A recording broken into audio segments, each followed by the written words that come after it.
ओम श्री गुरुवे नमः। ओम शांति शांति शांति। प्रणाम भगवान।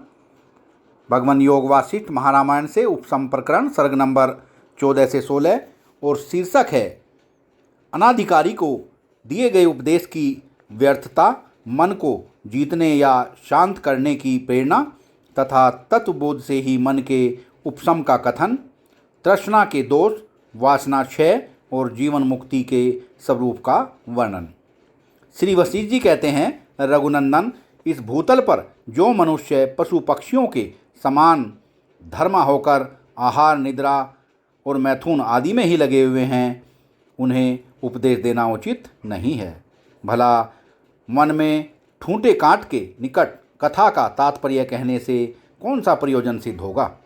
जिन्होंने अपने मन को विषयों में फैला रखा है, उन मनुष्यों में और पशुओं में क्या अंतर है। पशु रस्सी से बांधकर खींचे जाते हैं और मूढ़ चेता मनुष्य आसक्ति के कारण मन के द्वारा विषयों की ओर घसीटे जाते हैं।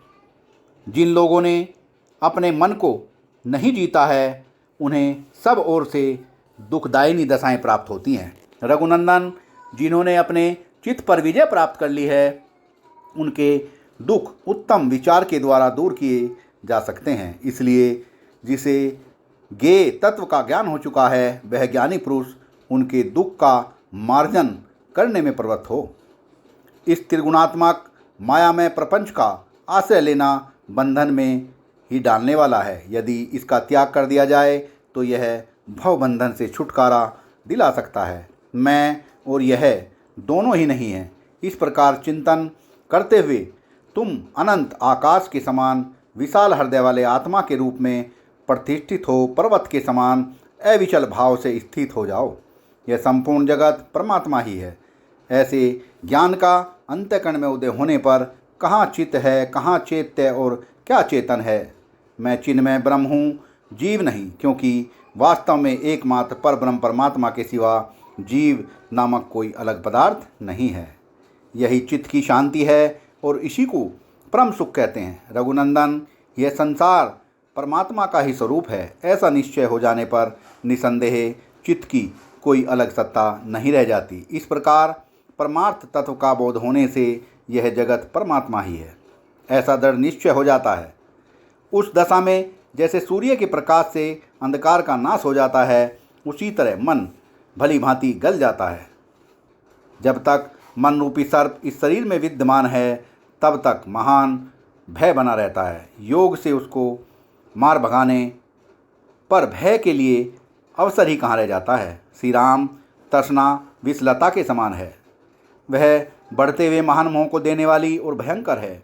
वह मनुष्य को केवल मूर्छा अर्थात अज्ञान ही देती है, ज्ञान जनित सुख नहीं। वर्षा ऋतु की अंधेरी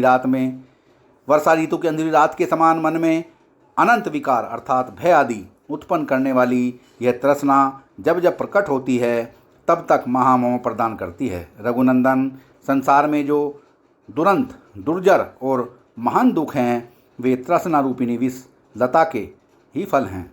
तृष्णा से पीड़ित मनुष्य में दीनता प्रत्यक्ष देखी गई है। वह मन मारे रहता है, उसका तेज नष्ट हो जाता है, वह बहुत नीचे गिर जाता है, वह मोहग्रस्त होता, रोता और गिरता रहता है। निश्चय ही जहाँ तृष्णा रूपिणी काली रात नष्ट हो गई है, वहाँ शुक्ल पक्ष के चंद्रमा की भांति सत्कर्म ही बढ़ते हैं। जिस पुरुष रूपी वृक्ष में तृष्णा रूपी घुन नहीं लगे हैं, उनमें सदा पुण्य रूपी फूल खिलते हैं और वह विकासशील अवस्था को प्राप्त होता है। तृष्णा द्वारा ये सब लोग सूत में बंधे हुए पक्षी के समान देश विदेश में भटकाए जाते, शोक से जर्जर किए जाते और अंत गोतवा मारे जाते हैं। जैसे हिरन तिनकों से आच्छादित हुए गड्ढे के ऊपर रखी हुई हरी हरी घास की शाखा को चरने के लिए जाकर उस गड्ढे में गिर जाता है, उसी प्रकार तृष्णा का अनुसरण करने वाला मूढ़ मनुष्य नरक में ही गिरता है। बुढ़ापा कितना ही बढ़ा हुआ कोई क्यों न हो, वह नेत्रों को क्षण भर में उतना जीन अर्थात अंधा नहीं बनाता जितना हृदय में रहने वाली पिचासी के समान तृष्णा बना देती है। जिसका आकार संपूर्ण दुखों से भरा हुआ है और जो जगत के लोगों के जीवन का नाश करने वाली है, उस तृष्णा को क्रूर सर्पणी के समान दूर से ही त्याग देना चाहिए। दूसरों को मान देने वाले कमल नयन श्री राम वासना का त्याग ज्ञेय और ध्येय के भेद से दो प्रकार का बताया जा सकता है। सबको ब्रह्म रूप से समान समझकर मनुष्य ममता से रहित हो जिस वासनाक्षय का संपादन करके शरीर का त्याग करता है, वह ज्ञेय नामक वासनाक्षय कहा जाता है। जो अहंकारमयी वासना का त्याग करके लोक संग्रहित व्यवहार में संलग्न रहता है, वह ध्येय नामक वासनाक्षय से युक्त हुआ पुरुष जीवन मुक्त कहलाता है। रघुनंदन, मूल अज्ञान के सहित संकल्प रूप वासना का त्याग करके जो शांति को प्राप्त हुआ है, उस जीवन मुक्त पुरुष को ज्ञेय नामक वासना त्याग से संपन्न समझें। जनक आदि महात्मा पुरुष ध्येय नामक वासना त्याग का संपादन करके जीवन मुक्त हो लोक संग्रह के लिए व्यवहार में स्थित हुए हैं। ज्ञेय नामक वासना त्याग को संपन्न करके शांति को प्राप्त हुए विदेह मुक्त पुरुष परावर स्वरूप पर ब्रह्म परमात्मा में ही स्थित होते हैं। रघुनंदन, पूर्वोक्त दोनों ही त्याग समान हैं। दोनों ही प्रकार के त्याग वाले पुरुष मुक्त पद पर प्रतिष्ठित हैं। ये दोनों ही ब्रह्म भाव को प्राप्त हैं और दोनों ही चिंता एवं ताप से छुटकारा पा चुके हैं। एक ध्येय नामक वासनाक्षय से युक्त पुरुष इस देह के रहते हुए ही जीवन मुक्त होकर शोक और चिंता से रहित हो जाता है, और दूसरा ज्ञेय नामक वासनाक्षय से युक्त पुरुष देह त्याग के अनंतर मुक्त अर्थात ब्रह्म के स्वरूप में स्थित होता है। उसे विदेह मुक्त कहते हैं।